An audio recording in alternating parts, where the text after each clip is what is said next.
I think the poet or the filmmaker or the musician, the poet must not avert his eyes. You must not avert your eyes. This is what is coming at us.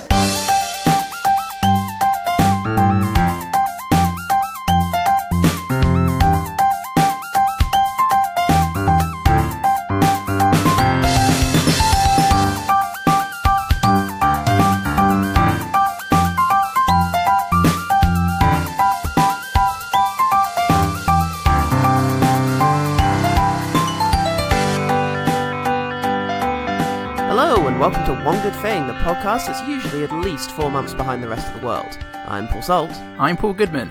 And today we shall be discussing 2017, the little year that could. Fuck right off, as far as many were concerned. Primarily regarded as not being quite as shit as 2016, 2017 saw more political upheaval, scandals, shootings, and disasters that drives compassionate people to the cinemas to drown out the painful noise of the world. It's like the anti-Hangover 2. The inverse Hangover 2? It's like Hangover 2. Very much Much so. of the same. 2017. So Paul, why are we doing this in April again? To be edgy, mostly. Fuck yeah. Last thing they'll see coming. It's just what the Oscars do. It doesn't make any sense to do a 2017 best of year before, only counting all of the films that came out before the Oscars. Yeah, we should, just to remind people again that a lot of the Oscar films, the Best Picture in America, gets held back until December so that they can be the last thing on the panel's mind before they actually vote, and as a result, we usually don't get those films, often considered to be the strongest films of the year by the studios that made them, until January, February, and March. So, yes. Yeah. Checking the best films of 2017, this year you come across articles, I think there was one in The Independent saying that Manchester by the Sea was one of the best. Yeah. But it's just much more comprehensive this way. Yeah. You bookend the year nicely post-Oscars. Yeah. And it gives us a nice bit of time just to properly see all the films that we should have seen. Yeah, and let them sink in as well. Just sort of let them live with you for a bit, because there are films that I would have put in the top 5 in December that, now it's been a little while. Have definitely been reevaluated, and I think that's important too. I mean, in a way, when you think about it, everyone's watching the last person to limp over the finish line, aren't they? That's true. So, yeah. Nobody sees all the middle guys, and you're not going to be first unless you do this, unless we review 2018. Let's review 2018. Top film's probably Black Panther, although the man won't stand for that. Okay, Yeah. Well, we are going to talk about a few things. We're going to tell you our favourite films of 2017. We're going to talk about the highest grossing films of that, and have some stray observations about random shit that happened in that 12 months or so. So, Paul, what is number 10 on your top 10 favourite films list? My number 10 is your number 4, so be leaving that. Okay, let's do that. Whoever has rated the film highest will be the one to lead the conversation on it. So we will defer when there is a repetition. So, yeah, good first go from me there. My number 10 is You Were Never Really Here. If she's there, I'll get her. Cleary said you were brutal. I can be. So, starting off with one of the more controversially 2017 films. It's when I saw it, goddammit. It's on IMDb. Doesn't matter that literally no one had the chance to see it in that year. What's good enough for me is good enough for 7.3 billion individual people. Oh man, Lynn Ramsey has finally made another film. Her first since We Need to Talk About Kevin, 6 years ago. God. This time, it's about a brutal fixer named Joe, played by Joaquin Phoenix. And he is hired to rescue a senator's daughter from a sex trafficking ring. It's very much like Drive, in that that's the plot, but it's definitely not what the film is about. Instead, the film is filled with insights into Joe's character and his past. He's a tender brute who has a great deal of affection for his mother, but is also deeply traumatized by incidents that are brilliantly overly hinted at by Ramsey. Ramsey's direction is just startlingly good. She takes you to places, and the methods that she uses to communicate the story and the character are just surprising and exciting in that way that only some directors can achieve. She makes the violence so much worse by cutting away from it, sort of jarringly jerking you out of the moment before plunging you into the next one. There's also a brilliant Johnny Greenwood score that is exciting at times and haunting throughout. He really blurs the line between score and the diegetic soundtrack. I reread my review for You Were Never Really Here on Screen Mayhem, and what amazes me most is how much more I have gained from a second viewing and how differently so much of it struck me and how different qualities have stayed with me this time.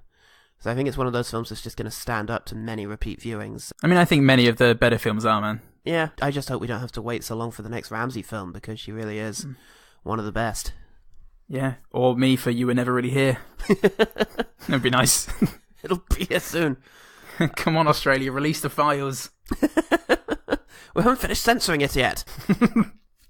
But there's nothing to censor. It's surprisingly not violent. It's just brutal. We can cut the atmosphere out of this somehow. One wrong word and Joaquin's right out of there. Come back when you're in her again. It's the only way we like you. I'm playing Jesus. Yeah, but angry Jesus. That scene where you beat Peter the Doubter to death. It's not Peter the Doubter. It's Thomas. Peter the Doubter. It's not like there's a fucking common phrase that tells you who the Doubter was. Peter the Doubter, Noddy and Big Ears. All three of them were fucking rinsed by Phoenix in the Jesus film. And you can put that on the front of the box. Check it out now in the Jesus film. My favourite moment is a bit of a spoiler, but as one man lays dying, muttering lyrics to a song he perhaps wishes he had taken the time to learn, he takes the last risk of his life in reaching out to touch the hand of the man who killed him, and he takes it. It's not Joaquin Phoenix. Don't worry. Oh, cool, thank you. Okay, what's your number 9? My number 9 is your number 7, so... Oh. Well, my number 9 is your number 5. Jesus, this is getting complex. I know. Well, my number 8 is your number 8. My number 8 is your number 8. No! Oh my god, but if your number 8 is my number 8, and my number 8 is your number 8... That means neither of us talk about it. Jesus. Moving on. So, what is your number 8? Oh, well... But you'd never ask.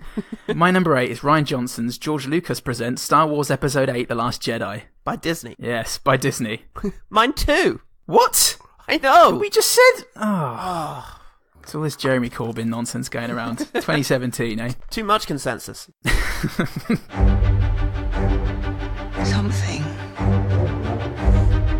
inside me has always been there. But now it's awake. And I need help. This has been quite the controversial one for many reasons, but I adore this chapter in the Star Wars franchise. Following on from The Force Awakens, we pick back up with Rey, Poe, Finn, and Kylo Ren as the First Order and the Resistance continue to do battle. Along with that, we're introduced to some new characters, Leia and a new character, Lukey boy. Yeah. No, that's different clause. There was a comma in my speech there. Please say that in future. But we are introduced to some new characters as well, and importantly, some new ideas. Just as I was wondering on the futility of good versus evil in the Star Wars verse, this very point is addressed. And it frankly lends a series of sober self-awareness. I reacted pretty negatively to Poe's treatment by Admiral Holdo until I realised just how he was responsible for his actions. The humour really worked for me and still did despite watching it for a second and third time over the weekend. And in Rey and Ren, you have a marvellous dichotomy of light and dark, way more complex than Luke and Vader as far as I'm concerned, but still not complicated, still thoroughly watchable. It's been levelled as this social justice warrior betrayal of the franchise. So social justice warrior is a term used when someone virtue signals, usually when someone is on the far left without evidence or logic. But is The Last Jedi virtue signaling? Was this billed as finally the film that had a female protagonist, or check out our rainbow cast? No, I don't think so. It upends plenty of tropes, and Rian Johnson basically set out to pull the rug out from everyone, but it doesn't preach it, certainly isn't celebrating its diversity in the film. It's incidental to the story. It doesn't have any bearing on the idea of accepting the failings of your heroes and preserving what you love. Yeah, one of the criticisms of it that I'd like to address is just that people say that Luke Skywalker is mishandled, and that just doesn't make sense to me, because to me this is the most interesting he ever was. I really love Mark Hamill's performance in this. I think it's his best performance as Luke. It's the most interesting stuff that Luke has been given to do, to actually lose faith, because he was always at odds with the teachings of the Jedi, you know, not letting go of his feelings and running off to save his friends when he ought to stay and train. It makes sense that he would suddenly find himself at odds with their teaching and have a sort of resentful respect for them, especially after his own failure. I was on board from the first minute with the humour. I know it's really divided people. And I think there are a couple of moments when the humour could have been excised from the film. Just a couple of moments, but it never underscores the dramatic moments, though. Last Jedi doesn't pull its punches emotionally. It just, offers comedic relief in order to, give the audience some relief in between some really quite shocking and dark moments. Yeah. Absolutely, great. If I had to pick a favourite moment, well, I don't know about any of that, gay shit you were talking about with, like, characters and meaningful stuff. I'm here for the fights. Ooh. And I heard there are some. There are some, and I really like the fight in the throne room. Yeah, me too. That was my favourite thing. But it is, it's a moment of sort of great catharsis and one of really exciting action as well. Even if it turns out only to be a bit of a temporary arrangement within it. Yeah. It's still just such a powerful moment when it happens, and you just think, holy fuck, I can't believe we're going in this direction. Yep, and it's so fucking gorgeous. It's like a Shania Twain video. My number 7, one of the hardest to watch of my top 10, but at the same time, one of the most visually stunning, entertaining, and recommendable, and that is Taylor Sheridan's Wind River. They have 6 officers to cover an area the size of Rhode Island. Maybe you can help. I know what the tracks say. What is it that you do again? Hunt predators. So why don't you come hunt one for me then? Jeremy Renner is a game hunter, and Elizabeth Olsen, an FBI agent. A young Native American girl has been murdered on the Wind River Reservation in Wyoming, and they have to figure out who done it. The film explores the Native American experience and female Native American experience against the harsh backdrop of the frozen Wyoming landscape. It's brutal in its message, but it manages to deliver it whilst holding you in a manful embrace that you can't get out of. What really stuck with me was its questioning the age-old maxim that revenge doesn't solve anything. Renner and Olsen are great, as is John Bernthal and the rest of the supporting cast. Such a sad state of affairs inspired the making of this film. The pure glut of murders and assaults and rape of young women on Native American reservations. And the ones who just disappear. Yep.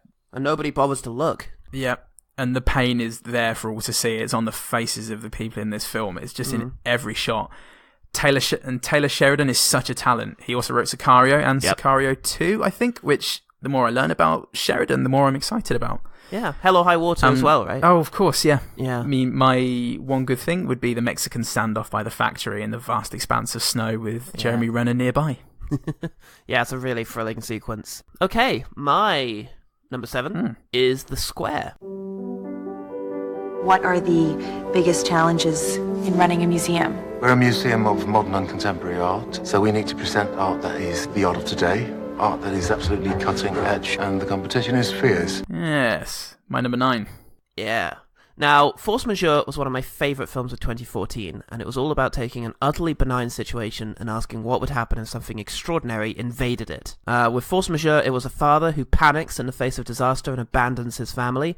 Only there is no disaster, everything's fine, but his family saw what he did. So the rest of the film is just about how everyone deals with that. Yep. Force Majeure's director, Ruben Östlund, returns to tear a little more at the fabrics of society with The Square. It's basically just a few days in the life of a curator of a Swedish modern art museum. His name is Christian. He sleeps with a reporter. He has his phone stolen off of him. He's involved in a controversial marketing strategy for an exciting new art piece. And he's also just a guy living in Sweden. All of those things are then explored in the film as Christian is repeatedly put into these extraordinary situations that force him and us to address aspects of his character and our morals that are lacking. Claes Bang, who plays the lead role, is amazing, and not just because of his sweet name. He's perfect as this very modern man who is charming and sensitive and relatable and selfish and arrogant and just utterly oblivious. Yep. Östlund, the director, actually worked in a modern art museum, and it really shows because whilst he's poking fun at the incredibly obtuse nature of some of these exhibits, I really love the piles of glass that accidentally get partially cleaned later on into the film. Some of them are actually really interesting. It's a really revealing insight into the challenges of working in this very strange world. I think it might also be one of the most genuinely surprising films I've seen in a long while. On my first watch, I just couldn't imagine where the hell we were going to go next. And then on my second watch, I just felt that spark of excitement every time a scene started. Like, yes, it's this scene. Yeah. It's a sort of provocative film that really forces you to address how you treat the people around you. When you're watching Christian try to reconcile his liberal politics with real-world situations without taking responsibility for his own actions a lot of the time that affect individual people in all these myriad but important ways. And then you've got this gentle poking of fun at this modern art, and in a way that reminded me of Reggie Watts' stand-up. Okay. Crossed, if he were to be performing at the Tate Modern, it kind of... Which he should. Yeah, which he definitely should. Best place for him. Let's trap him. 2018, guys. But it left me horrified and gobsmacked, even through my laughter. It's really intelligent. An ever-present presence in the film is beggars, and this idea of it's so awkward when you're in public and you ask someone else for help.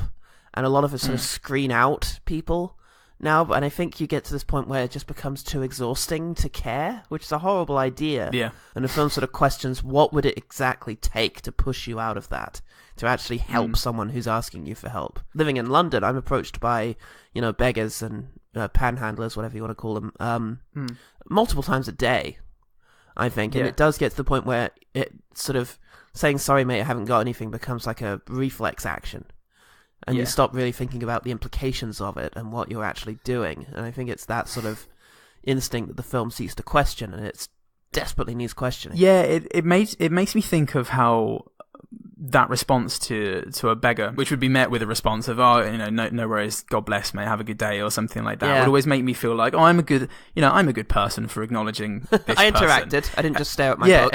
And it is exactly that kind of thinking that is just teased wide open with in the square. It's something that I read about a lot in Knausgård's My Struggle cycle as well. Being left wing to the point where you're completely disconnected from reality. Yeah. Obviously, Knausgård takes a sort of harder line against it. I don't think he enjoys living in Sweden. I do believe that Austin does have a lot of faith in Sweden. He was at a Q&A, a screening I saw, and he talked about one night in 1960 something, it was decided that Sweden would switch to being on the left side of the road rather than the right side of the road, or the other way around, I forget. They're going to switch sides to the road. And overnight, everyone just did it.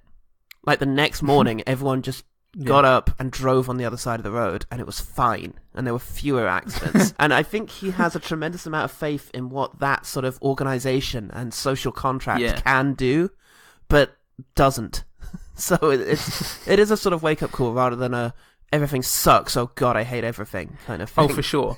I hate to be unoriginal, but my favourite scene is the centrepiece of the film, in which Hollywood actor Terry Notary plays a performer who has been commissioned to act like a wild animal at a banquet in order to provoke the guests and sort of try and get a reaction out of them. Only he doesn't know when to stop, so he just keeps terrorising the people even after the sort of event has been called to a close. And I think it's just a great microcosm of the message of the film, which is, what are you willing to tolerate so long as it's happening to someone else? And what does it actually take for you to put yourself in harm's way for someone who needs help? As well as just being really fucking thrilling and kind of funny in a really fucked up way. No, exactly. It is the apotheosis of all of the ideas of the movie, just forced into this incredibly uncomfortable visual scene. I've seen it twice now, and on both occasions I was like sweating at the end of the sequence. It's just... I found myself wondering, what would I do in that situation? I'd like to think that I'd push him off. I'd like to think I'd wrestle Terry Notary to the ground, but you never know. Hollywood actor. Yeah, or at the very least, I'd do a Dominic West and exit run away, quickly, just yelling about how much bullshit this is. But maybe I'd have just been like everyone else, sitting with their head in their hands, just wishing to fuck that this moment will just end. My favourite thing was the exchange between Elizabeth Moss and Christian, where she is questioning his accountability and how he holds himself. There's one moment where she asks if he knows her name, and as the piled chairs, the preposterous fucking art exhibit behind them. Yeah, the piled chairs exhibition rattles on, the looping track of chairs, 50 chairs collapsing as he struggles to think of her name, and the look on her face is just priceless. There's such a discord in that scene. It's absolutely awful. All right, what's your number 6? I believe it's your number 5. Oh, good lord. Okay, my number 6 is The Killing of a Sacred Deer. Where did you two go? When the lights started out, they don't know what they heard. Strike the match, playing loud, giving love to the world. How did his father die? A surgeon never kills a patient. An anesthesiologist can kill a patient, but a surgeon never can. Oof. Last year, or 2015, I think, The Lobster hit me like a fat bus. Like that. So, afterwards, I went back and watched Dogtooth, and I was amazed by it. And now, Yorgos Lanthimos, one of the most singular directors working today, has made The Killing of a Sacred Deer. And it's, I think, my favourite of his weird animal trilogy. Weird, freaky animal thing. Now he's finished it, he's going to go back to making conventional films, rom-coms.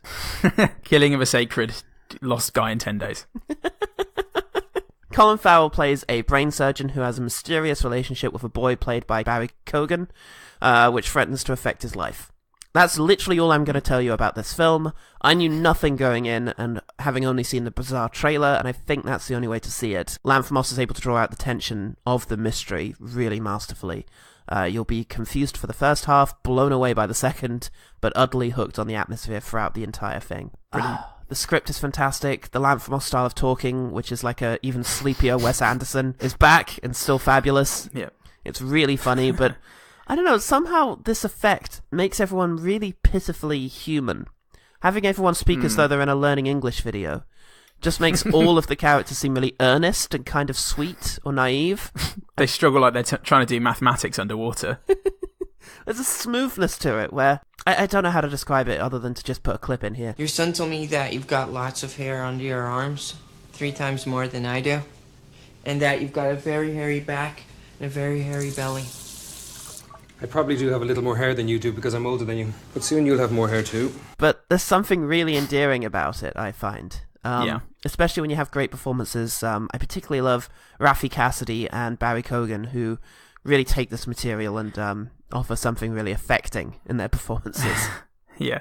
Or sinister, as it may be. Lanthimos is taking cues from Kubrick here. Oh, fuck, I didn't even hear that until I just said it. Cues from Kubrick. The Kubrick cues.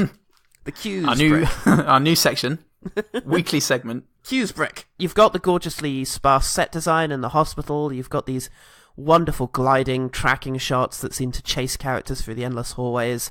And the film has no original score, I was surprised to find out, except for some accordion cues. It's almost entirely comprised of pre-existing music, some of which is by Kubrick favourite Georgi Ligeti. The effect of all of this is that it just has a dreamlike effect, and it's a psychological horror that's just completely engaging. Yeah. Leaves you absolutely helpless. It's fucking bizarre, and it's just magical, every single moment of it. Yeah. Much like The Lobster, you're holding your head in your hands, wondering how on earth am I going to relate to anything in this film because it's so bizarre, and yet, look, it's just burrowing right down into my soul. Look, it's just humanity stripped bare for you. Wonderful. There's something so unsettling about it, and the atmosphere. It's definitely a horror film, but I don't know what the horror is. And having said that, my favourite scene just has to be the reveal scene, where you finally find out what's happening between these characters. God, it comes at the midpoint, and it's just electrifying. It's brilliantly acted, wonderfully scored, and I think provoked a physical reaction on my part. Like, I may have gasped or yelped. It's just brilliantly twisted, like the rest of the film. Yeah, I mean, that scene itself is revolting in a couple of ways, and yeah, it will stick with me. Good stuff. What's your number 5? My number 5 is Misogynist Snorathon Blade Runner 2049. Snooze. Well, nothing even happened. I fell asleep. Was it good? I'll just say so. I like Blade Runner. I like to look important. What better way to do that with this pretentious piece of shit? Every leap of civilization was built off the back of slaves. Replicants are the future, but I can only make so many.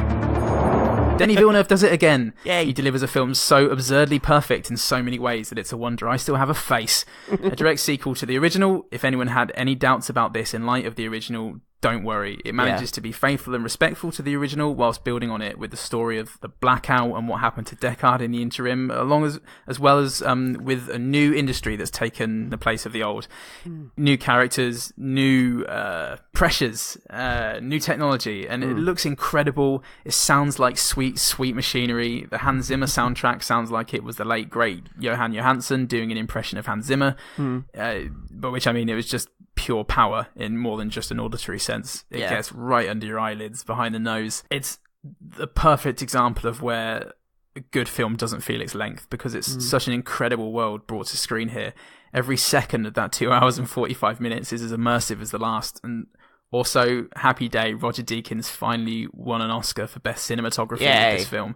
And you can see why. Yeah. It's pure precision and it's so intuitive. As I said, there were some claims of misogyny leveled at it from some quarters, but I think this is more a case of a film set in a misogynistic society. Definitely. It follows quite naturally from the world we see in the original.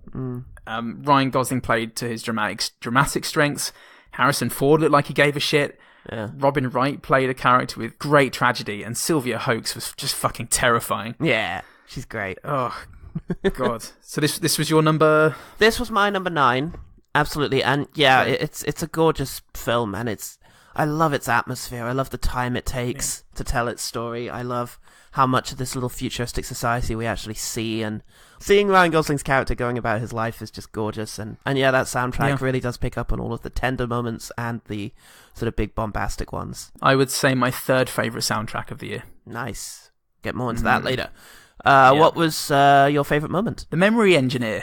Ooh. Oh, introduction to her, it epitomises the detail and inventiveness Denis Villeneuve continues to bring to cinema. Yeah. Her as a character, she is just so brilliant. She's so different from everyone else that you meet. So pure and innocent. Yeah. And unaffected by the world outside, which is grimy and wasted. It's the scene where Ryan Gosling's character encounters the giant hologram woman, which I think what that scene is achieving and what it's doing is so bold in terms of the impact it has on the implications of so much of the earlier film. Yeah. And it's so disturbing and kind of bleak that I just didn't accept what it was the first time I saw it. And it took a few watches before I realized, oh, that's what they've done here with this scene. And anyone who's just seeing a giant naked sexualized woman is just missing that's exactly what this is. That's exactly what this is. It's a giant sexualized woman, and what that means is really nihilistic in a really brave way. So, yeah, that really is an extraordinary thing to have done. What a day. What a day. All right, my number 5 is Call Me By Your Name. Is there anything you don't know? Boundless by the time I cry. You only knew how little I know about the things that matter. Build your walls around. What things that matter? White noise, what an awful sound. You know what things. Rolling by road. You saying what I think you're saying? Feel my feet above the ground. Shouldn't have said anything. Just pretend you never did. After 2015's A Bigger Splash, Luca Guadagnino returns us to the sun-soaked, idyllic locale to explore desire. Although much less disturbingly this time, it has to be said. We have Elio, a young man living in his parents' holiday home in Italy. And we have Oliver, a classic student who has come to stay with the family. As the summer peaks and wanes, they find each other. What I love most about Call Me By Your Name is the palpable sense of nostalgia and the morose feeling that the story has already finished when it starts. Most of the film is devoted to the two men being wary of each other and not communicating well, and Elio just experiencing all the excitement and frustration and angst and nothing and everything of courtship. By the time they actually break through each other's defenses, the summer is all but gone. The film is set in 1983, and the style of music at this already gone period permeates everything. And because the characters all study classics, there is this haunting presence throughout of the sort of beautiful statues and music and poetry made by people who are long dead, begging to be heard through the centuries, urging the future generations to feel fully and fearlessly. And the film is doing the same. Timothée Chalamet and Armie Hammer are superb. Their chemistry is effortless and really convincing. Chalamet is charming and relatable, whilst Hammer manages this sort of this elusive self-confidence that's intoxicating and really frustrating. Yeah. Michael Stuhlbarg is my new favourite movie dad. He beats last year's David Wenham.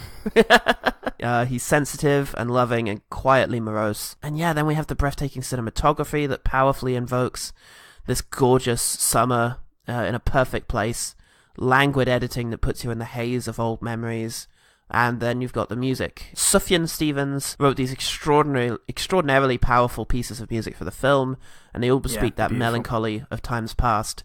And then you've just got the sort of, the presence of the older music, the piano music, all written by people who were at some stage young. Not anymore. Now long dead.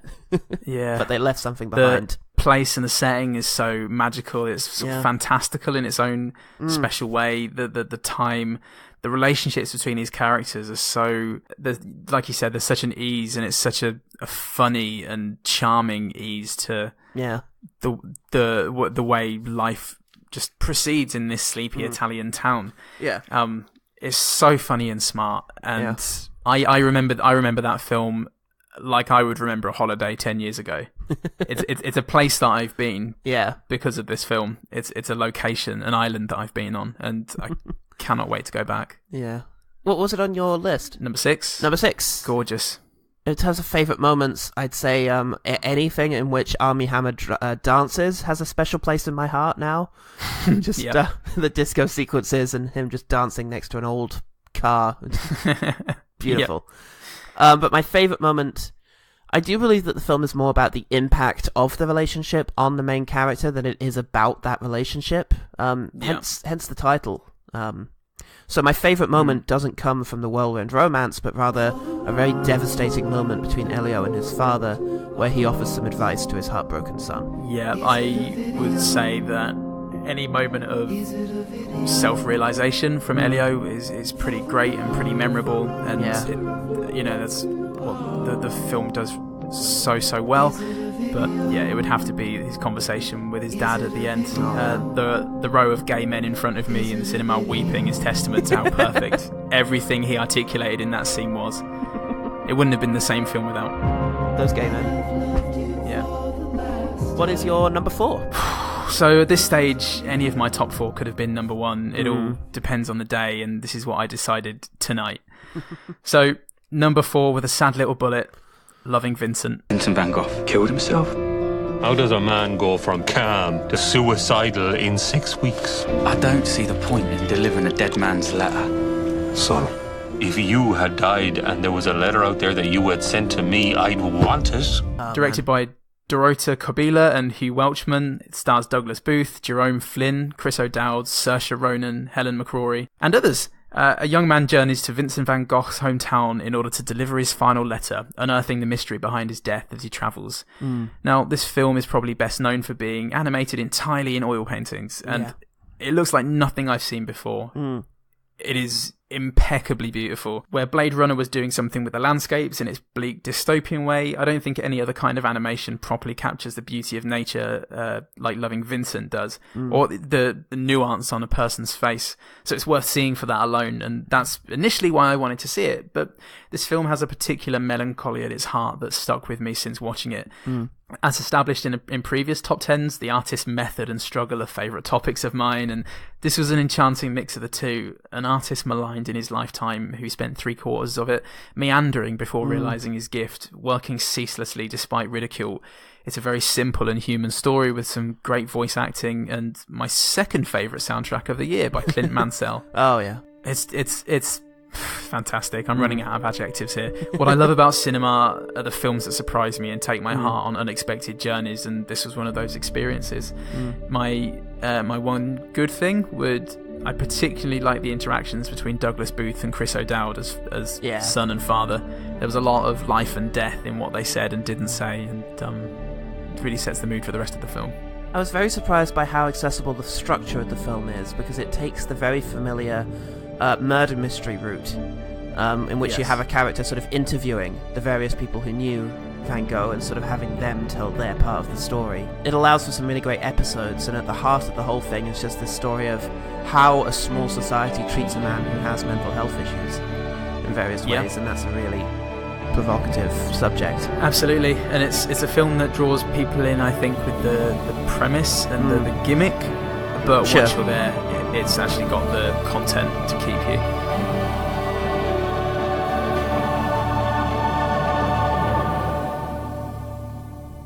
Okay, my number 4 is Lady Bird. My number 10. Hooray! I want you to be the very best version of yourself that you can be. What if this is the best version?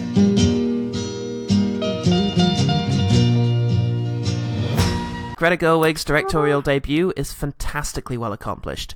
Saoirse Ronan plays Lady Bird, a name she gave to herself. A 17-year-old who has to contend with college applications, class snobbery, some boys, and her mother, played by Laurie Metcalf. Gerwig originally approached her longtime collaborator Noah Baumbach to direct the film, but she ultimately decided that would end up becoming his project, so she wanted to direct it herself. And thank God she did, because as much as I occasionally enjoy Baumbach's work, there is something very authentic about this film. The life portrayed in it feels lived in and through. The awkward little moments are just so keenly observed, and it's really funny throughout, but the pains of embarrassment or rejection and the joys of catharsis are really real. They feel authentic. Yeah. And having recently watched Loving Vincent, Saoirse Ronan has to be one of the most versatile actors working at the moment. What Loving Vincent made me do was really pay attention to the nuances in the actor's performance, and it's the little details where Ronan excels. Just the way she sits on stuff or carries herself is so evocative of youth. She's really brilliant in this, and sort of sassy and confident, and yet also really vulnerable throughout the whole thing. Yeah. What I love most about Lady Bird is that it's like a Noah Baumbach film, but the characters are better written than Pride and Prejudice. Greta Gerwig has made something beautiful with this film. Yeah. There is not one character that was left unwritten or half-assedly done. Absolutely. It's just so fucking funny and cool. Yeah. There's no cynicism or unnecessary quirkiness. It's a film that feels like it stripped away a lot of the defenses that quirky indie comedies will put up so that they can avoid being truly heartfelt. The sort of, weirdness of the characters or the abstract dialogue. It just strips all that away just to show actual people, and it's very brave of them. And like you say, no character is left unturned. You have tiny moments like the drama teacher who's clearly got some sort of terrible tragedy going on in his life. Oh God, yeah. And he's got 3 scenes, but he does so much. They do so much with him in those moments that it's just gorgeous. It's a film that offers real insight, and I love it because I found myself loving Lady Bird and her friends and her family to the point where, when it finished, I was genuinely sad I wouldn't get to see any more of these characters. My favourite scene is when she finally shows up at prom with the person she was definitely meant to be there with. It's adorable and very sweet. My favourite moment is, so the girlfriend of the adopted brother is a lefty vegan goth as far as I can tell, but in the moment she shares a spliff with Lady Bird, they have this conversation about Lady Bird's mum, played amazingly by Laurie Metcalf, that immediately shows that she's a real human being, capable of thought and changing her mind, and I realised how rare it is to see that in secondary characters. Yeah, supporting characters are just handled so well in this film. Excellent. What's your number 3? Well, it's your number 1, sir. Holy shit! Fuck! It's my big favoritist. Well, I better leave that well the fuck alone then. Okay. All right then. My number 3 is Dunkirk.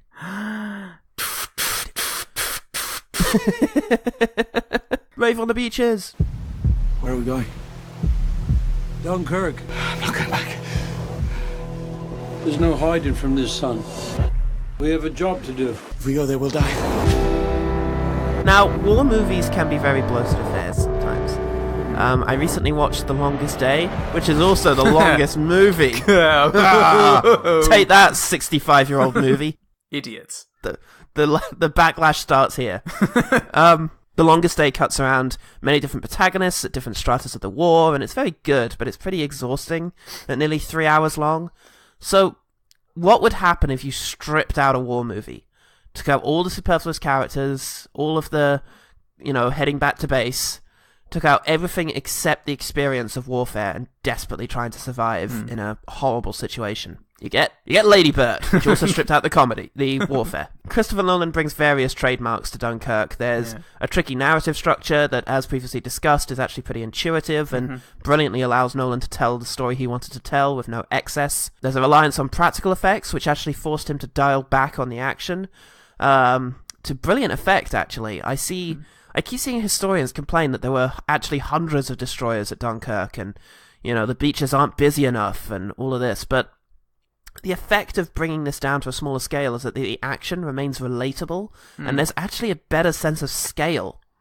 Showing one destroyer gradually tip over and fall into the ocean, and experiencing this 3 times, gradually getting closer to it each time, is so much more meaningful than just having hundreds of ships exploding in the distance. And I think it really helps the drama. But what's new, apart from Nolan's trademarks, what's new is This is Nolan's leanest story. It's 106 minutes. There's only a handful of settings, and it's just relentless. Boat, not a boat. Plane. Sea. Yeah, exactly. One of them back in time, though. Oh, no shit! Nolan! It's the distant future in the Tesseract. Yep. Imagine if you put a film through the Marvel Avengers Tesseract. I think it'll go a little bit like this. Nolan cited movies like Speed or Wages of Fear as being influences rather than other war films, and I think that shows because it's kind of a tense action movie, I hate to say, more than anything else, and yet one that veterans found much more relatable than fucking Pearl Harbor. No. I know. It's just a film that gets you on edge in its first few minutes and then doesn't lose its grip on your pulse until the very end. And along the way are some brilliantly edited moments of action, peril, and some really terrifying stories of survival. Yeah, it is a tense, beautiful anus of a film. It's coming at you. My favourite scene is difficult because this is a mood piece that has its power in being such a cohesive whole. But I'm going to say... You've ruined whole now. Have I? But I'm going to say it's the sequence near the climax where Tom Hardy shoots at... Shut up. Don't make me come over there. 2017's going down in flames. Look, we're near Tom Hardy's climax. And he pops his load into an enemy bogey. His last one in the film. Yeah. And then he just kind of soars majestically in a plane that's run out of fuel over the coast of Dunkirk, and he opens his cockpit window and just enjoys the air, sort of trying to make the moment last a little longer before he has to deal with what happens next. Yeah. Nazis. No, Nazis. Endless Nazis. Nazis for days. Nazis for days, mate. Okay, your number 2. My number 2 is your number 2. We've been here. Enough. Stop it. No. Okay. You do it. All right, then. My number 2 was a real relief after 7 Psychopaths. Yes. It was any movie after 7 Psychopaths. Yep. My short film, a real relief after 7 Psychopaths. To see Martin McDonagh not only return to form, but come with something at times even darker and funnier and more insightful than In Bruges. Yeah. It's 3 billboards outside of Ebbing, Missouri. My daughter Angela was murdered 7 months ago. It seems to me the police department is too busy torturing black folks to solve actual crime. The hell is this? More insightful because of the moments of realization and growth it affords its characters and the redemption or not. Great cast, incredibly well-written characters. Frances McDormand deserved the Oscar, I think. She was incredible. The anger and the grief. I don't think I actually knew specifically what was on the billboards until I saw the film. I think the trailer that I saw didn't actually reveal. The trailer showed 2 out of 3 of them. The beefy one. Yeah, it didn't show the punch in the face. The main course. Yeah. So it's best that I don't say anything because the reveal is pretty big. It is. But she plays it amazingly. Sam Rockwell and Woody Harrelson as supporting characters are some of the best performances of the year. Again, I was thrilled that Sam Rockwell won Best Supporting Actor, and the dynamic of all of these supporting characters, the police, it's sometimes shocking, sometimes upsetting, it's always hilarious. It takes you by the balls from the first minute, and it doesn't let go until you're fully caught up in this need for vengeance for what was done to Frances McDormand. But ultimately, it's the message of forgiveness and acceptance that inches it past In Bruges for me. Again, another film that was mired in so-called controversy this year because of the so-called redemptive arc given to Sam Rockwell. I'm pretty sure Martin McDonagh has come out and said, was it redemptive? Well, yeah, or lack thereof, some people say, because he doesn't end the film definitely not a racist anymore, therefore it's sort of supporting racism. Oh my god, imagine having a realistic character that changes and has external factors. Yeah. Contributing to his worldview. Lunacy, left-wing nonsense. Yeah, I think what we're seeing with him is the beginnings of a journey. He's not completely changed overnight by his experience, but he's on his way to taking the sort of advice that he's been given to use love. Yeah. You know. Oh man, there were several moments in this film, several clear moments that affected him in a positive way. It wasn't just this arc that was unearned. There's a sickness in the town, and it contributes to, and it leads to changes in these people. And come the end of the film, there's no definitive arc, I suppose. But like you said, it's the beginnings. You don't know what's going to happen. Yeah. But I couldn't help but feel optimistic. No, absolutely. Violence does beget greater violence, and the characters are starting to learn that by the end.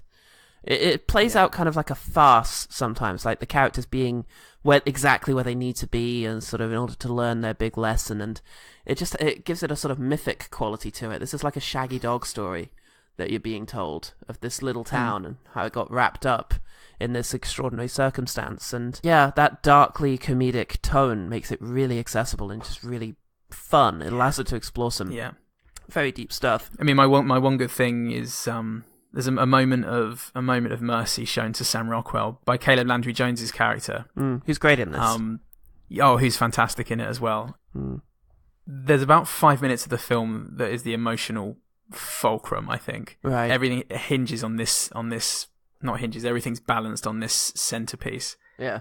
And I think this is the beginning of the rest of the film for me, and it's just so important. It's just so human from both characters, and I was just relieved that it wasn't going to explode into a McDonough bit of ultra-violence. Yeah, it's always reassuring that doesn't happen. My favourite moments would have to be one of Woody Harrelson's letters that gets opened and read at various stages. Or this wonderful moment early on in the film where Harrelson is interrogating Mildred, and they're sort of, getting at each other, and they're really antagonizing each other in quite an aggressive way, when suddenly Woody Harrelson's character coughs some blood, and suddenly the dynamic just completely fucking changes altogether, and you realise that all of this is just a game being played by two people, and that when push comes to shove, they care for each other. And it's, pretty extraordinary. Yeah, it hammers home just how small the town is at that stage. Yeah. Okay, well, that was both of our number twos. Well, hey. Don't tell anyone. That was that, so there's nothing left to do now. Except to talk about 40 more films. Yeah. So we're going to quickly do our honourable mentions in the form of our numbers 30 through 11. We're going to go real quick on this one, guys. We're not going to dawdle. And then we shall reveal to you our favourite films of the year. My number 30 was Raw. A daughter from a vegan family goes to veterinary school and discovers she has cannibalistic tendencies. Shockingly funny, pretty disgusting, does what the best horrors do and transcends the genre, becoming something so much more. Absolutely. My number 30 is Brigsby Bear, a really sweet movie about a guy who is obsessed with a children's TV show, much to his parents' chagrin. Constantly surprising, uncompromisingly sentimental, and very dryly funny. My number 29 is Ingrid Goes West. Yay. This is a horror film, and it would never be anything else to me. Ingrid, played by Aubrey Plaza, goes to LA to become friends with a celebrity she stalks on social media. Amazing performance by Plaza. It's truly horrifying. Great comedy. My number 29 is Logan Lucky, a brilliant heist film from the master Steven Soderbergh, welcome back, who's about it's about some lower class trailer park types who decide to rob a speedway. It's exciting, clever, and has some really great performances, especially from Daniel Craig. Stunt casting maybe, but what a stunt. Absolutely. My number 28 is Brigsby Bear. Yay. It's kind of like Napoleon Dynamite meets Room, if you'd allow me the bowdlerization. It's sweet, funny, very inventive. Number 28, John Wick, Chapter 2. Off. More Keanu Reeves self-aware hilarity and more extraordinarily choreographed gunfights and fights. My number 27, Logan. I'm really glad it snuck into my top 30. A fitting, competent, and heart-wrenching end to the Wolverine story. My number 27 is Death of Stalin, a very dark comedy about the days following director Joseph Stalin. A very dark, famous director of Russian genocide. Oh, I've seen that. A very dark comedy about the days following dictator Joseph Stalin's death as his underlings vie for power, with hilarious results. It's brilliantly funny, as Armando Iannucci's projects always are, but it's also kind of haunting. My number 26, Coco. Disney Pixar gone done it again. On the Day of the Dead, a boy is trapped in the land of the dead and has to find his maligned relative by morning or be trapped there. As ever, it's refreshingly funny, and it has the added bonus of being about making art, which, as everyone knows, is what does it for me. 26, Spider-Man Homecoming. My new favourite Spider-Man movie. We have a likeable and entertaining Peter Parker, played by Tom Holland, and some really cool action sequences that you can almost always expect from Marvel, and a really cool exploration of the tension between being Peter and being Spidey. 25 for me is The Disaster Artist. James and Dave Franco do a stunning job of telling the story of The Room and absolutely knock it out of the park performance-wise. So funny and compelling, I barely even noticed my incredible social anxiety when watching it. And again, it's about making art. and the sort of joys of filmmaking, even if your director is a bit of a dictator, bit of a Joseph Stalin type. Yep. 25, Good Time. A tense psychological thriller starring Robert Pattinson as a man trying to cheat, lie, and steal to raise his brother's bail money. Things get crazy as he travels deeper into the dark city night. It's just baffling, but really exciting and really interesting. Number 24 for me is Gifted. Bit of an unsung gem, this. Yeah. The story of a custody battle over a gifted child between her uncle, played by Chris Evans, and grandmother, played by Lindsay Duncan. Evans and Duncan have an extremely complicated relationship that holds up under the full length of the film. McKenna Grace is great as the child. Octavia Spencer is reliably powerful, and there's just a hell of a lot of heart here. My 24 is Phantom Thread. The new Paul Thomas Anderson film is a dark character study about a fusty London dressmaker, Daniel Day-Lewis's final and powerful performance, who seduces an equally stubborn waitress. It's all about their relationship and how they are each fucked up in just the right way for each other. 23 for me. Legs 11. Detroit. I wanted this film higher, and it hurt to watch it slide down as the year went on, but well, what can you do? Catherine Bigelow's telling of one story amid the Detroit riots is as tense and difficult to watch as anything this year, with John Boyega and Will Poulter and others gripping us by the face and dragging us through one indescribably hellish night. Fuck, Poulter's terrifying. 23, Mother! Mother! Darren Aronofsky's bizarre psychological horror about a woman losing her mind during About a loser. About a woman losing her mind during a home invasion, just about. Beautifully filmed, genuinely upsetting experience from beginning to end. 22, proud to say I called this one in our first ever episode, and now fucking watch and learn literally the rest of DC and Warner Brothers. Patty Jenkins shows you how to make a DC movie with Wonder Woman. Believable threat until the end, relatable characters, and a movie worth fighting for. Good bloody work. 22, Wind River. As we've already said, a dark but compelling story with an urgent new perspective on an often neglected aspect of society, with brilliant performances by Avengers actors Jeremy Renner and Elizabeth Olsen. Oh yeah. 21 for me, Shape of Water. For me, Guillermo del Toro's return to peak form, a grotesque fairy tale with some literally awesome performances from Sally Hawkins, Richard Jenkins, Michael Shannon, Octavia Spencer, and new Dad of the Year, Michael Stuhlbarg. Gorgeous stuff. 21, A Ghost Story. One of the stranger films of the year, but easily one of the most affecting. Great performances and really exciting subversive direction and writing. Cool. Number 20 is I, Tonya. Margot Robbie gets the role she deserved here, and I wouldn't have been miffed if she got the Oscar. The tale of Tonya Harding from multiple points of view. Both Robbie and Alison Janney inject this film with so much spite, it's blowing out the ears. 20, The Florida Project. A beautiful story of a not quite working class mother and daughter and the struggles they experience in their Florida motel home. It's episodic, but all of the episodes are insightful and often upsetting. There's great performances, particularly from Willem Dafoe, who is so reassuringly humane amongst all of the disinterest and rage in this little hotel. 19, Okja. As mentioned in last week's episode, Bong Joon-ho's film about a super pig that's also about animal agriculture looks closely at the cognitive dissonance involved in killing animals for food, but posts gentle fun at animal liberation too, so manages to come off as the opposite of polemical. It's shocked a lot of people, and it's got all the flair and dystopian style of his previous film Snowpiercer. Not much out there like it. Speaking of not much out there like it, number 19, Lady Macbeth. An oppressed woman living under Victorian rule rises up against her male oppressors, but doesn't get to remain the good guy whilst doing it. Brilliant study of a very volatile character played menacingly by Florence Pugh, who's brilliant, and gorgeously filmed by William Oldroyd with cinematographer Ari Wegner. Really great sort of psychological thriller, costume drama. 18 is Spider-Man Homecoming, one of my favourite Marvel films, period. Yay. Not only completely rejuvenated the Spider-Man franchise, but really appreciated the narrow focus with the personal battles and the contained risk, as opposed to the world-ending stuff of other Marvel films. Tom Holland's utterly charming. In fact, the rest of the cast hit the mark every time, and the comedy was absolutely on point. Can't wait to see where he goes next. Probably up a wall. Does whatever a Spider-Man can. Gets on a wall. Alright. My number... Spider now. Spider-Man. My number 18 is Baby Driver.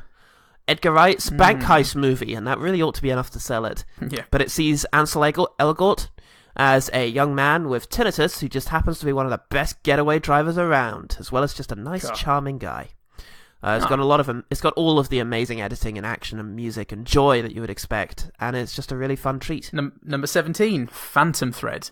Paul Thomas Anderson's latest about a demanding dressmaker and his new muse, getting into the realms of fantasy, I thought, which I wasn't expecting of a film set firmly in shitty England, but Daniel Day-Lewis, Leslie Manville and Vicky Creeps make this pretty magical stuff. Number 17, It Comes at Night. A not-so-fun treat. This is a tense horror film set in some sort of post-catastrophe future where a small family must decide whether or not to risk their safety to save the lives of some fellow humans. Very understated, very frightening, and intense throughout, and Joel Edgerton is amazing. Shit, that's a good film. Number 16 for me is Killing of a Sacred Deer. We've gone through it before. The lobster-esque, dog-tooth-esque exploration into something. Don't take it from me, go and watch the film. Raw! Again, we've already talked about it, but a really playful yet disturbing horror film about a young vegan girl, who goes to a veterinary school only to find she's developing a taste for human flesh. It's very strange, kind of funny, but utterly captivating, and a great soundtrack too. Number 15, Dunkirk. Yay. It's my first ever Nolan film that didn't make it into my top 10, which shows more than anything just what kind of a year in film it was. Yeah. Can't take away from the fact that it's so very tense. The directing and cinematography, as ever, are perfect. It's hard to find fault with it, really. So I recommend it heartily. It's worth saying, actually, this is the first time since Insomnia that Christopher Nolan has directed a film in a year that didn't end up being my favourite film of that year. And I think that says less about Dunkirk than it does about how amazing the rest of Christopher Nolan's career has been. Number 15, War for the Planet of the Apes. The third and final part of the Apes prequel trilogy sees the apes and humans at full-on war with each other. Andy Serkis' Caesar must lead the apes to a new home and away from the vicious forces of Woody Harrelson. It's epic, it's provocative, and actually brings a tear to my eye a couple of times during its runtime. Number 14, The Death of Stalin. Yay. Really wanted this to be in my top 10. Funniest film of the year. Such an incredible cast to go with Armando Iannucci's genius brand of comedy. Picks up where the Pythons left off. Yeah, and Simon Russell Beale is so fucking great in it. Oh, yeah. He's my favourite. God, yeah. My number 14, speaking of comedy, is Ingrid Goes West. A funny and insightful horror comedy. It's really funny, painfully relatable, and fabulously off the wall. Plaza Olson and O'Shea Jackson Jr. are the best. Number 13, God's Own Country.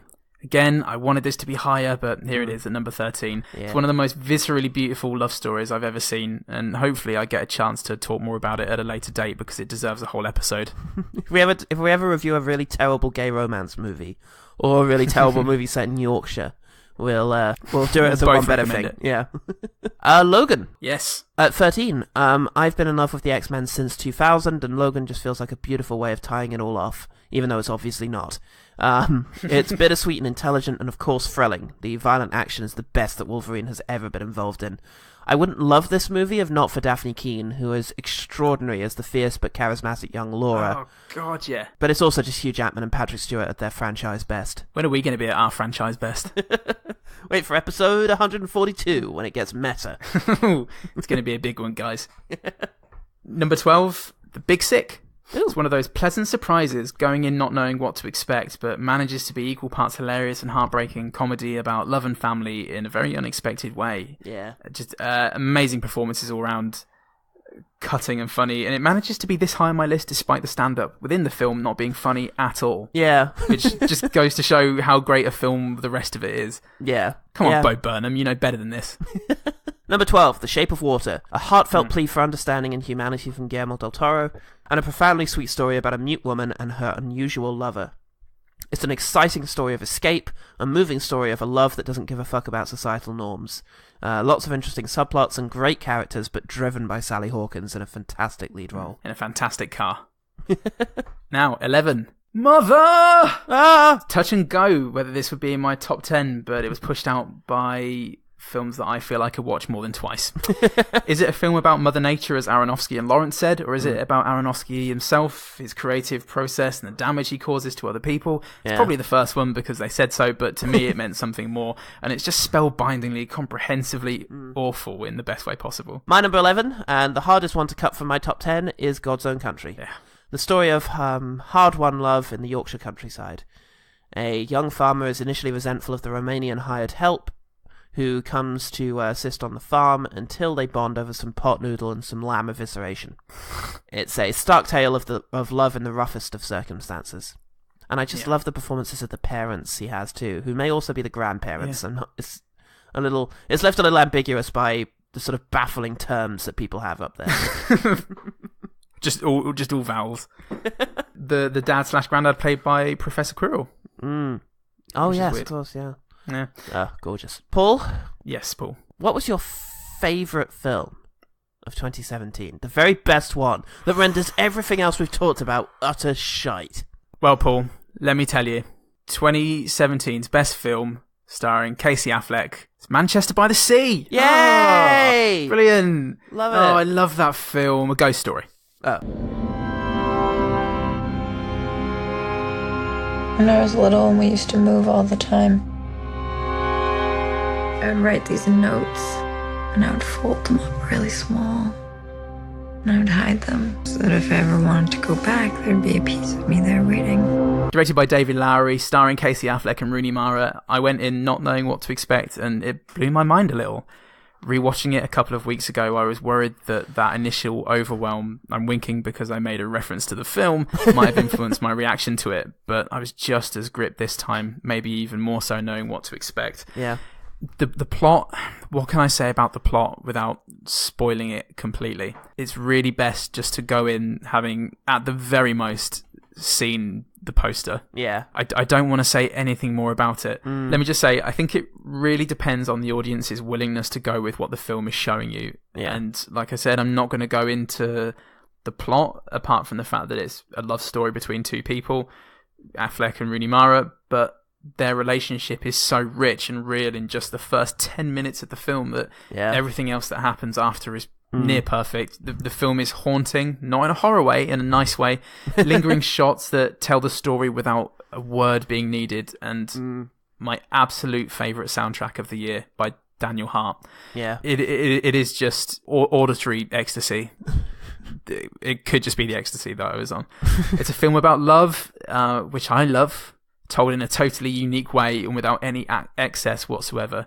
This film is a properly life-affirming experience. Yeah, it really is. There are just so many beautiful moments that you can barely even see the faces of the people the film is about, and you know exactly what's going on. You know why everything is happening, and there's barely a word spoken after the 10th minute of the film. Yeah. I can't wait to watch it again.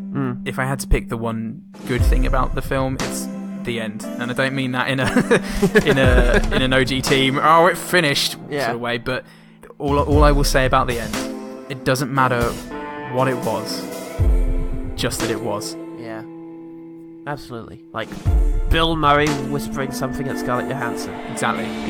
Be in a Marvel movie. They're gonna be huge. I'm gonna go and have a cry now. Whilst Paul's off crying, I will tell you about my favourite film of the year. Get Out! What? The film, I get it. Do you smoke in front of my daughter? I'm gonna quit. She'd take care of that for you. How? Hypnosis. I'm good, actually. You ready for this? I'm back in the beat. So look, I go do my research. Apparently, a whole bunch of brothers been missing in this suburb. But it's cool. Bro, how you not scared of this, man?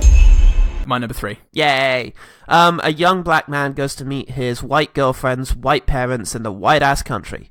They all seem to be smiles and harmless maybe assumptions, but there may be something more sinister than liberal awkwardness going on.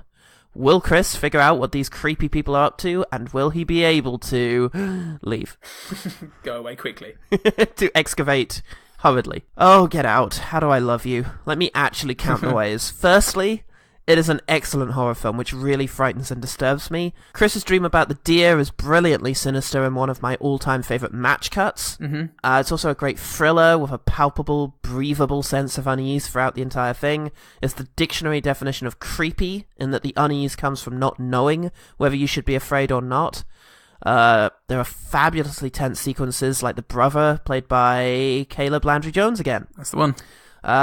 He's at dinner, and it's just the most unsettling of scenes. It's also an amazing mystery film. The actual reveal of what is happening is definitely going to be more upsetting and creepy than whatever it was you were thinking is going on. I've yet to meet anyone who was disappointed by the reveal. Everyone likes to try and guess what it is that's exactly happening, but they're never quite upsetting enough. Your imagination can't go that far, I think. Not unless you're Jordan Peele. Yeah.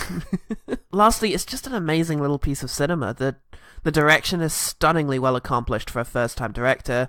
Jordan Peele is definitely a talent to watch now. It's beautifully filmed. All the sequences in the sunken place are beautifully abstract, like something out of Under the Skin. That's what I was thinking. Performances are brilliant throughout. Daniel Kaluuya is really perfect and relatable and charming. Alison Williams is fantastically versatile, and Bradley Whitford, and I forgot to get her name, just a moment. Catherine Keener? Yes, Catherine Keener is fabulous as the incredibly sinister mother, so... God, so oppressive. Yeah, definitely. Yeah. And of course there's the political aspect of the film, which is right on and important, and it's back to that whole liberal complacency thing that we talked about with The Square. Yeah. At the end of every time I've seen it, the audience gasps in horror when a police car shows up. Yeah. And if you can get a room full of white middle-class people to think, oh fuck, the police are here, you've done something right. It just taps perfectly into the social horror, I think. It's funny, it's upsetting, it's unnerving, pretty impressive beyond anything. It's just a film that speaks to people of all colours about subtle modern racism. Yeah. Behold the coagula. Behold the coagula. And it just plays so well to a fucking crowd is the thing. I keep showing it to people because when they haven't seen it, I get really excited because, it's such a provocative film with comedy that's really funny and horror moments that are really, oogie. Just, so much stuff. Yeah. So many moments where you're going to get an immediate reaction out of whoever you're watching it with. Yeah, I know. I actually showed this to Nell, and Nell, as a rule, doesn't like horror films, doesn't enjoy them. And after about 6-7 months of going, no, it's social horror. Trust me, it's fine. Loves it. I think it would be unfair to call it a straight up horror, and it's probably for the best that it's not, because it would put off a lot of people who wouldn't tend to go who don't tend to go for that genre. It's so much more than that, but at the heart, it is horrifying. Absolutely, just completely. What was your favourite moment from the film? It was the moment that Daniel Kaluuya goes upstairs and everyone in the house stops talking to stare at him. Yeah, that's fucking great. You don't know what's happening at that moment. You have no idea what's going on, and it is the biggest mindfuck. Yeah, that is the first moment that outright, I think, tells you that something fucked up is going on. Yeah. I also forgot to mention the two people who play the house servants in the place are wonderfully unnerving. Their performance is fucking great. But my favourite scene is definitely the first night in the house where Chris sits down with his girlfriend's mom, played by Catherine Keener, for a chat that ends up turning into a session. It's brilliantly written, perfectly acted, and culminates in one of the most striking images I've ever seen in a film. And it's just all about Daniel Kaluuya's eyes and Peele's script. Oh my god, yeah. It's the most affecting and provocative moment I've seen in a film for a very long time. And she's so forceful that it becomes that therapy session. Yeah. Just inevitably. He doesn't have a choice, and suddenly it's upon him. It's just so uncomfortable. And you're learning this perfect sort of tragic backstory for Kaluuya's character. Fucking great. Oh, bloody hell. Well, that's it. Those were our favourite films of the year. Yeah. Oh, that's the movies that we were really glad we went and watched. How about we chat a little bit about the movies that everyone else watched, that normal people went and watched? Oh, you mean the OG team? Yeah. Oh, I better ask him then. We'll tweet now and we'll wait for a response. All right. Did you actually see any of the films that we just talked about? No. I read Empire each week, and they told me that, if you want to look clever, these are the ones you should say you like. Yeah. Oh god, I have a fucking clue. Brilliant. Oh shit, these mics are on. Oh no! Quick. OG team? Yes. Queen Baz, good friend Jen Blundell, says emoji movie joke. Oh, you. JK. She said JK. Does she mean Simmons?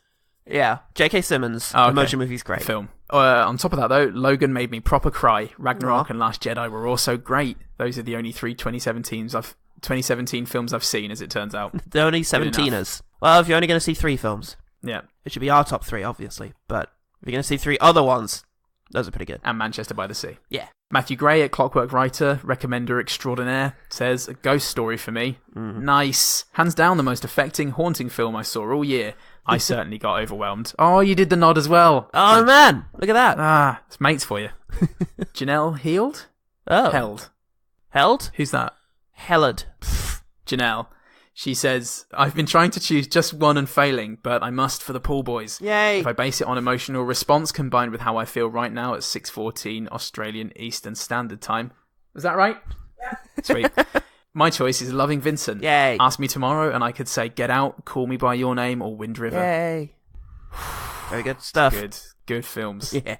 Beyond the Box Set said, in terms of mainstream cinema releases last year, Get Out from John and Dunkirk from Harry, the former for wrapping so much intelligence and invention into a crowd-pleasing horror movie, the latter for just being an incredibly visceral, thrilling cinematic experience. Yay. Katie, friend of the show. I should point out, Katie has seen almost the lion's share of the films on my list with me, so she's been kind of my cinema buddy for the last year. So I thoroughly expect that her emotional reactions have been exactly the same as mine, and that she's about to name Get Out as her favourite film of the year. Kind of. Oh no. Well, she said you know mine a bit too well, so corroborating your story, so you weren't just going to the cinema with a dog in a lampshade, as I suspected. But yes, Ghost Story, Get Out, Lady Bird, 3 Billboards, and so many more. Yeah, which isn't one, but they are all very good films. They are all very good films. For a while, her top 4, I think, were the 4 Gs. It was like Get Out, God's Own Country, Ghost Story. Oh shit, there's a 4th. Godzilla, yeah. Thanks for that, Katie. Yay. Good films. Very good films. Blokebusters Podcast said, if you'd like a real surprise, here it is. The best film overall last year from Paul is Paddington 2.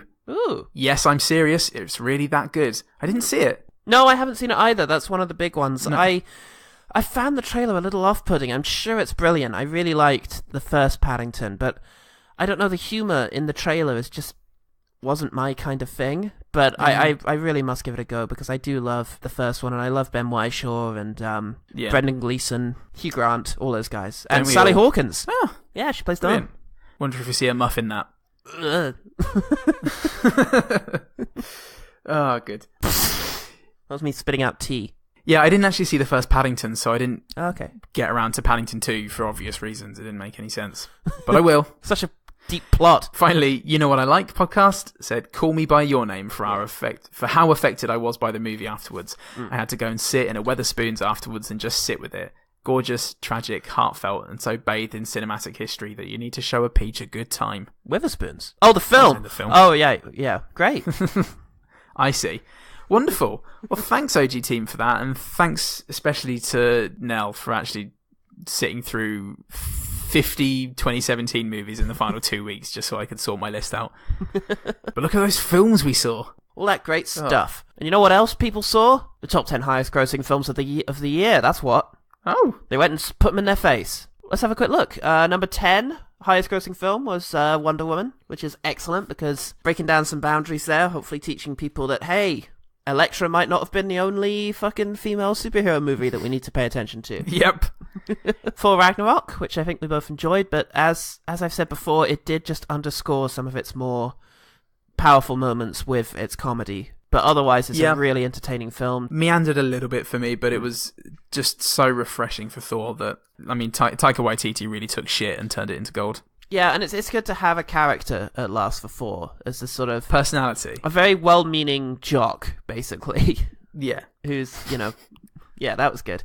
Guardians of the Galaxy Part 2, I really loved. I really liked it. It's a great sort of movie that focuses more on character than plot, and there are some really fun character dynamics in there. I really like the relationship between Nebula and Gamora, and the whole father-son thing was really interesting. A good performance from Kurt Russell, and a very interesting place to take Yondu, who was originally scripted to die in the first one. So, well, I'm glad they kept him. He was one of the more entertaining characters in the film. Didn't quite do it for me, the second one in the series. Personally felt like it meandered a bit and relied too heavily on jokes and joke set pieces, and I just didn't properly get into the plot. I felt like it would have been a better third film in the franchise. I definitely enjoyed my second viewing of it more when I knew, because the first time I was frustrated in not knowing quite where we were going. The second time I was able to much better enjoy all the little sinister implications of the reveal later on. So yeah, it's just The character dynamic stood out better the second time. Number 7, Wolf Warrior 2, China's entry into the top 10 films. I haven't seen Wolf Warrior 1 or 2, I'm afraid. No, we shall or have 3. to. Oof, which was made tangentially. We shall have to see. Number 6, Spider-Man: Homecoming. We both love it, as previously mentioned. Cool. Number 5, Jumanji: Welcome to the Jungle. That was fun. That was a very fun film. It's a fun film. I enjoyed it. Yeah. Very little to complain about, I think. Yeah. The performances of the kid actors and the adult actors who have to imitate them was very good. Yeah. Number 4, Despicable Me 3. Didn't see it. Probably won't. It doesn't look terribly tantalizing, but the first was pretty good. The second was pretty not good. I haven't seen the second. It was just more of the same, but yeah, for kids. Yeah, I wasn't terribly drawn to that one. It seemed a little bland. No. Number 3, Face of the Furious, the fucking 8th Furious movie, which I don't. Did not like. No, we didn't like that one. I'm afraid it was a lot of the problems that have plagued the Fast and the Furious movies, which are since the 5th one have been quite fun. The 8th one felt less fun and had more of the problems. So yeah, it wasn't a terribly fun experience for us watching that, and kind of exhausting, if anything else. Yeah, definitely glad when it was over. It just didn't have any of the novel fun of the 5th and 6th, and to a certain extent the 7th. Yeah, and not needed anymore. I think it's getting a bit long in the tooth now, and number 2, Beauty and the Beast, which I enjoyed, and I didn't see. Well, it was very good. I liked it. It was very sweet. I probably will at some point. Yeah. Number 1, Star Wars: The Last Jedi. Shit film. Shit, overrated. SJW, Mary Sue, or whatever the fuck it is. Disney conspiracy. It's all shit in our stupid mouths. Save us, J.J. Abrams. At least episode 1 didn't ruin the series. It was just mind-numbingly awful. Let's have a quick look at flops. Okay. Transformers: The Last Night had a disappointing box office. Yay! Oh, cool. Okay. Maybe no more of them. High in demand, people. Bumblebee solo movie out this year. So did Pirates of the Caribbean 5. Oh. About time. Other flops include the absolutely and utterly unnecessary Ghost in the Shell remake. Yep. Sorry, Scarlett Johansson, I like the fact that you keep trying to do new things and interesting things, but this was pointless. The terrible-looking King Arthur, the trailer to which just really didn't interest me at all. The aesthetic was just come so on, Guy ugly. Ritchie. Yeah, come on. Yeah. You've done really good stuff. Just the thing that put me off was just that none of the action looked very entertaining, and the characters didn't seem very dynamic. I like Charlie Hunnam and things, but very disappointing considering how good the action was in the Sherlock movies. Yeah. Similarly, The Dark Tower just didn't look appealing. I mean, the Dark Tower book series I've had a troubled relationship with. I've read the first one and found it interesting but a little frustrating, so I read a plot summary of the rest of them. And I'm very impressed by how it ends. The ending is fucking fabulous, but my god, you have to go through some weird, abstract, uncinematic shit to get there. Such as sort of sentient cars, and travelling through into our dimension, and saving actual Stephen King from his car crash. Like, what is this dark fantasy series? It feels like that would be a good movie if that's exactly what it was, and it was very tongue-in-cheek, meta, nonsense journey, but it seems like the film didn't do that. I didn't see it, so I can't say. But nor did I, but I'd be very surprised if there's still the sequence where the gunslinger shows up and shoots a whole town. Maybe. It looks like they turned it into like a kid's adventure. The Snowman. Very upsetting. Thomas Alfredson's one of my favourite directors, having directed 2 really wonderful films that I love a lot, Tinker Tailor Soldier Spy and Let the Right One In. Apparently The Snowman was just really rushed and botched in editing and production. It was just... whole sequences were not filmed and awkwardly edited around, and apparently it shows. Yeah, from what I heard, just a total mess. But yeah, it'll be an interesting one to watch at some point. I'm sure we'll find some good things we'll about get it there someday. Yeah, we certainly will. And Chips, demonstrating that just because 21 Jump Street was popular doesn't mean you can remake TV shows that no one anywhere has actually heard of and make a success. Bad news for Michael Pena, who I usually really like. Chips bombed. Will they learn? Will they? Probably not. All fairly deserving, but unfortunately Mother, Blade Runner, and Valerian all did badly too, in spite of how much we like them. So... yeah. There's no accounting for taste, is there? Jackasses. The thing is, sometimes you can just see these as a victory. Like, it's a marvel that Blade Runner got made and got out there. And that's the battle. The battle was making the movie. Now it exists, and it's brilliant. It doesn't matter that it doesn't do good box office. It can make it back in, cult appeal. It can have the longevity, and what's more, that movie just belongs to us now. We have it, and it's ours, and we can love it. Studios can't fuck with it now. The problem is that this will affect the next project. The next thing Denis Villeneuve wants to do, and I think it was June, right, was going to come up, might be marred by the failure of this. So you think there's going to be studio intervention? Well, that's just the problem. Is a lost battle means the next battle gets harder. Ultimately, all the risks that they took didn't pay off because these movies didn't pay for themselves. And the same goes for Aronofsky, who's just perpetually struggling to get money. Yeah. His whole career seems to have been a mad struggle to actually get funding. It's incredible because he's made some of the best and most memorable films I've ever seen. Yeah, absolutely. I feel like maybe he'll be lauded when he's dead. Yeah. Let's kill Darren Aronofsky. Come on, everyone. Now, there's one thing I'd like to talk about, which is that because of these bombs, a lot of people started blaming Rotten Tomatoes.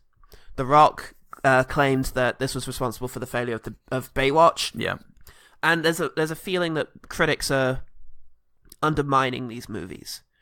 What do you say to that, sir? I don't think it makes one fucking bit of difference. Well, clearly not, because look at Blade Runner, which was extraordinarily critically acclaimed. Yeah.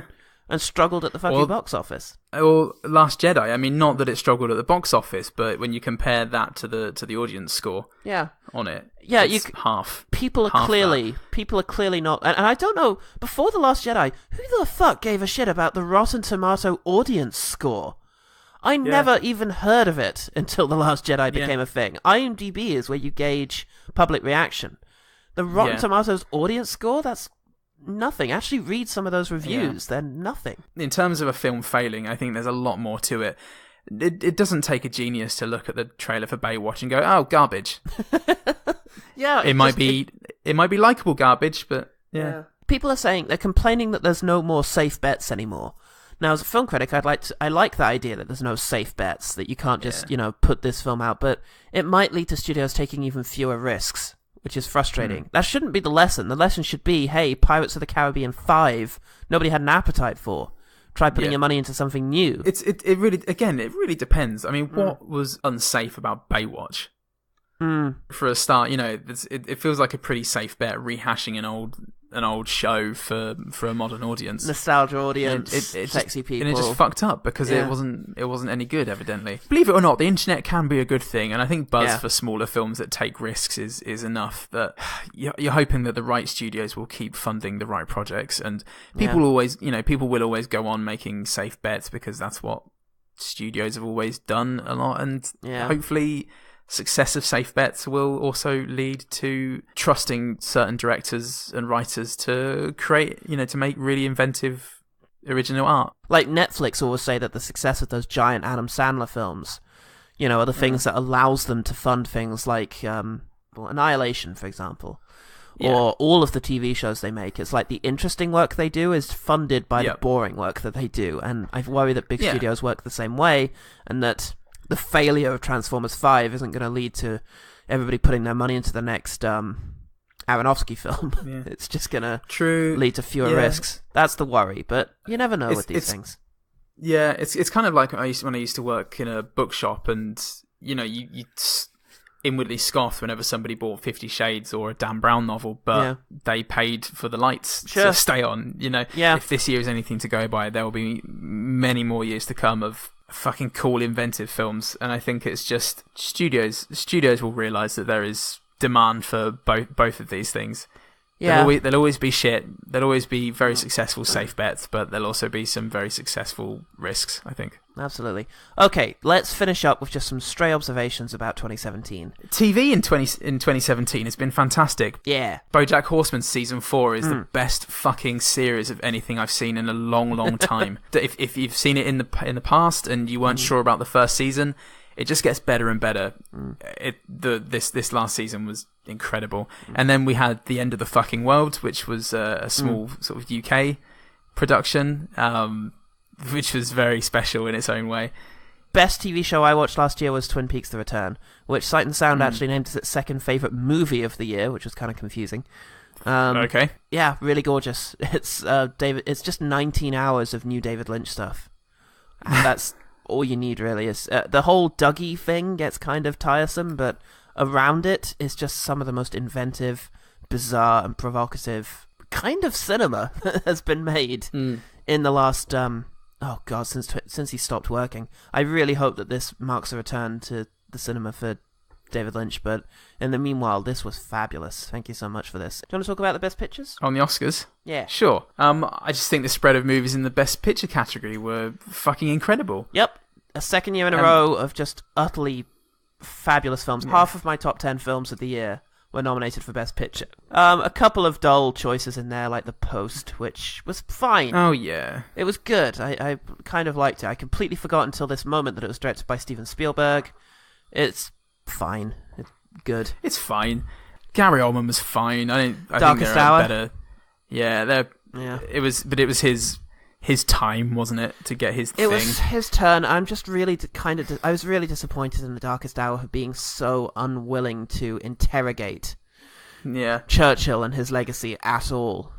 Because you can do that and still be respectful. You know, yes.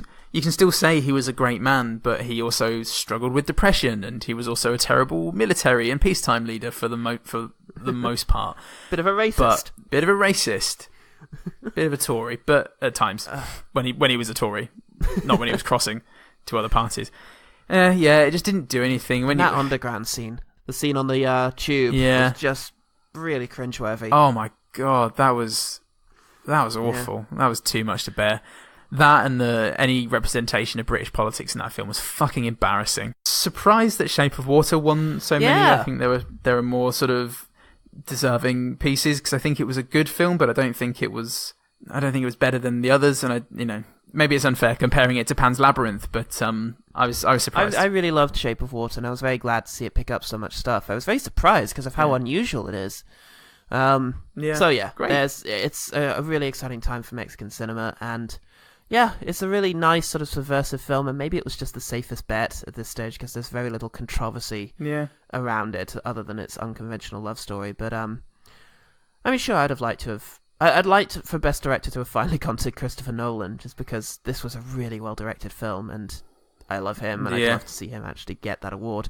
Failing that, Greta Gerwig for Lady Bird, but hey ho. Yeah. I was glad there was no sweeper this year. Nothing swept and sort of blocked anything else out entirely. It was more evenly distributed than it usually is, which I think is almost always a good thing. Yeah, definitely a good thing. Definitely healthy. Unless, of course, the film deserves it, in which case, you can't just deny it that. But I think there was so much good there that, Jordan Peele deserved Best Writer. Not Best Writer, but Best Original Screenplay and things like that. And a wonderful win for James Ivory for Call Me By Your Name. Yeah, absolutely. If the Oscars could just shake that turn basis that they seem to have for people who have been doing the thing long enough and probably should have had the award for something else. Okay, another observation. Horror films were really good last year. From the record-breaking It to Split, the first good Shyamalan film in a very long while, which is a record of its own. Annabelle Creation, I really enjoyed. It Comes at Night, Raw, Thelma, Cult of Chucky, that was surprisingly very good. Happy Death Day, The Ritual, and Veronica. I really liked the preponderance of Netflix movies this year. Some weren't that well received, but Okja was Netflix, of course.